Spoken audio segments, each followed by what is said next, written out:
Bismillahirrahmanirrahim. Assalamualaikum warahmatullahi wabarakatuh. Nama saya Muhammad Zafir Aisar bin Muhammad Zaidi, nombor metrik 07781. Pada hari ini saya akan menerangkan kerangka konsep dan perbandingan. Tajuk di sini adalah faktor kecenderungan masyarakat Islam ke arah mendukung kapitalisme. Iaitu perbandingan paradigma adalah kapitalis itu sendiri berpaksikan materialisme, iaitu kebendaan, hak milik mutlak individu dan matlamat keuntungan tanpa batas. Ekonomi Islam pula adalah berpaksikan tauhid, iaitu ketuhanan, konsep harta sebagai amanah dan keadilan sosial, iaitu zakat atau wakaf. Realiti semasa yang berlaku pada masa sekarang adalah berlaku ajakan paradigma di mana masyarakat Muslim mula menilai kejayaan hidup melalui pemilikan harta, iaitu secara logika kapitalis berbanding keberkatan rezeki.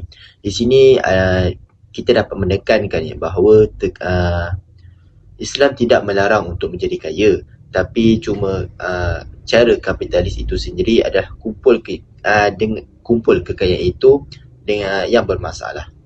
Seterusnya, saya akan menerangkan faktor kecenderungan dan isu dan realiti. Punca utama yang pertama, sistem kewangan global, iaitu dominasi sistem perbankan konvensional yang berteraskan faedah riba yang sukar dielakkan sepenuhnya. Yang kedua, budaya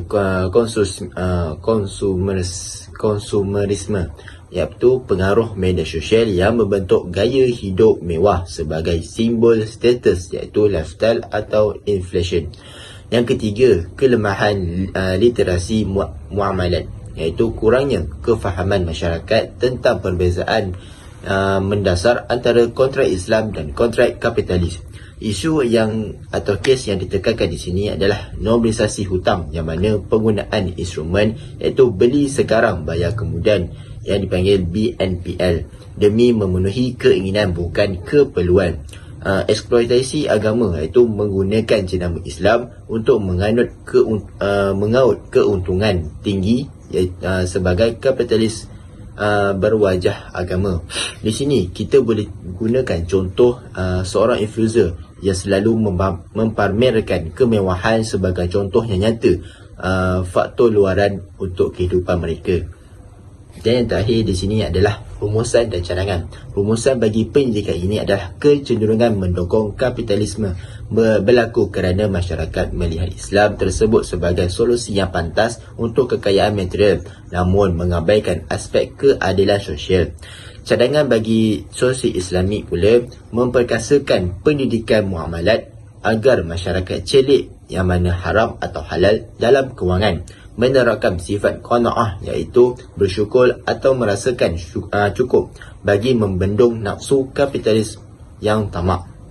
Di sini dapat saya menegaskan bahawa ekonomi Islam adalah tentang keseimbangan antara keperluan yang mana perlu dan mana yang patut bagi keperluan jiwa, iaitu iman. Sekian daripada saya. Assalamualaikum warahmatullahi wabarakatuh. Mengapa terdapat salah faham terhadap ekonomi Islam? Salah faham terhadap ekonomi Islam menjadi antara faktor utama masyarakat Islam cenderung menyokong sistem kapitalisme. Ini berlaku apabila ekonomi Islam hanya dilihat dari sudut kewangan dan keuntungan, bukan sebagai satu sistem hidup yang menyeluruh. Menurut Capra, ekonomi Islam berasaskan prinsip tauhid yang menegaskan bahawa harta milik Allah dan manusia hanyalah pemegang amanah. Namun hari ini kejayaan ekonomi lebih diukur melalui kekayaan dan kebebasan pasaran seperti dalam kapitalisme. Kapitalisme sering digambarkan sebagai sistem yang berjaya membangunkan ekonomi, sedangkan kelemahannya seperti jurang kaya dan miskin kurang diperhatian, menyebabkan masyarakat lebih cenderung menerimanya. Pelaksanaan ekonomi Islam yang kelihatan hampir sama dengan sistem kapitalis, khususnya dalam perbankan, menimbulkan persepsi bahawa ekonomi Islam hanyalah kapitalisme versi Islam. Dari sudut usuluddin dan konseling, kecenderungan ini menunjukkan krisis nilai dan kerohanian akibat penekanan berlebihan terhadap materialisme. Oleh itu, pemahaman ekonomi Islam berasaskan maqasid syariah perlu diperkukuhkan supaya masyarakat tidak terus terperangkap dalam salah faham dan kebergantungan kepada sistem kapitalisme. Faktor masyarakat Islam ke arah kapitalisme. Salah satu faktor masyarakat Islam cenderung ke arah kapitalisme ialah Kelemahan kefahaman terhadap sistem ekonomi Islam. Ramai melihat Islam hanya sebagai ibadah ritual, sedangkan Islam turut mengatur ekonomi dan keadilan sosial. Kekosongan ini menyebabkan kapitalisme dianggap lebih praktikal, walaupun Islam menekankan pengagihan harta yang adil agar kekayaan tidak hanya beredar dalam kalangan orang kaya.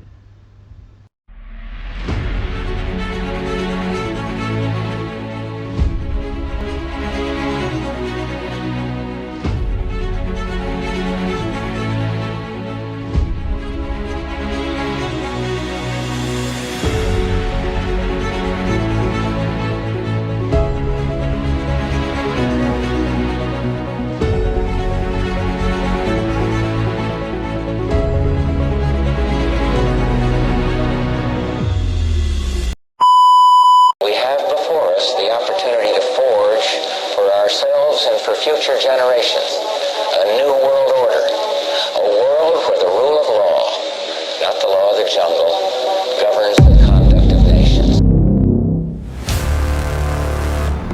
Hari ini saya akan bercakap mengenai faktor masyarakat Islam ke arah kapitalis. Pengaruh globalisasi.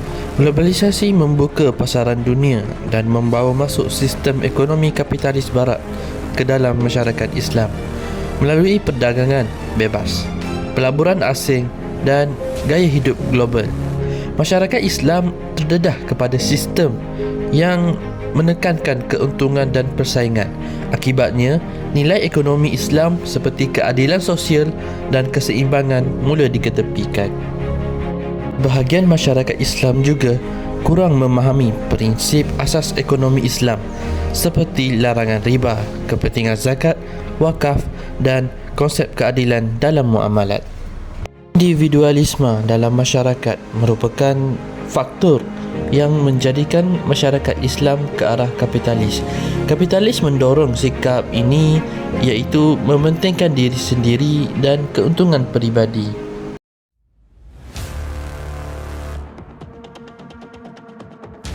Hari ini kita hidup dalam dunia yang mengukur nilai manusia berdasarkan gaji, harta dan produktiviti. Persoalannya, di manakah kedudukan iman dan nilai Islam dalam sistem yang dipanggil kapitalisme? Dari sudut ekonomi, dominasi kapitalisme menyebabkan sistem ekonomi Islam sering dilaksanakan dalam kerangka konvensional.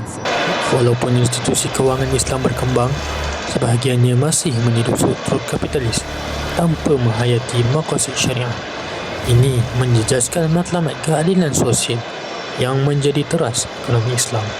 Kerajaan akan berusaha untuk mengurangkan jurang perbezaan antara yang miskin dan kaya. Menurut Perdana Menteri Tun Dr. Mahathir Mohamad, jika tidak berbuat demikian, ia akan mengakibatkan malapetaka dalam kehidupan masyarakat. Kapitalisme menyumbang kepada ketidakseimbangan sosial. Jurang antara golongan kaya dan miskin semakin melebar. Sedangkan Islam menekankan pengagihan kekayaan yang adil melalui zakat, wakaf dan sedekah. Apabila kekayaan hanya berlega dalam kalangan tertentu, kesejahteraan ummah turut terancam. Kesimpulannya, kapitalisme memberi kesan yang mendalam terhadap Islam dari sudut akidah, akhlak, ekonomi dan sosial. Oleh itu, umat Islam perlu bersikap kritis dengan menilai kapitalisme berdasarkan prinsip Islam. Ekonomi seharusnya menjadi wasilah untuk mencapai al-falah, bukannya matlamat akhir kehidupan. Maka persoalannya, adakah kita menguasai harta atau harta sebenarnya sedang menguasai kita?